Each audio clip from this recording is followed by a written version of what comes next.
এরকমভাবে এক্সেলের কলম স্ট্রেচ করবে না। দেখো আমি এখানে লিখছি name, age, address, mobile number,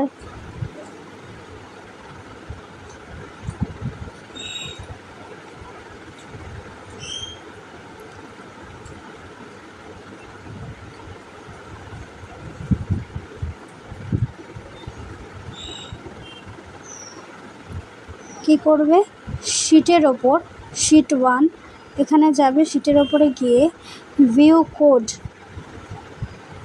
কোডে জেনারেলটাকে চেঞ্জ করে ওয়ার্কশিট করবে। এখানে এই কোডটা ইউজ করবে, সেলস ডট এন্টার কলাম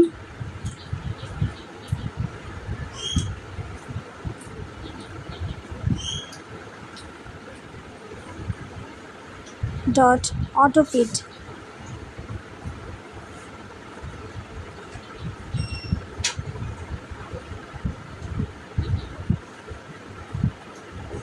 এই কোডটা ইউজ করে এক্সেলে ব্যাক করবে। দেখো আমি এখানে যেই ডেটায় লিখি না কেন অটোমেটিক কলমের উইথ চেঞ্জ হয়ে যাচ্ছে।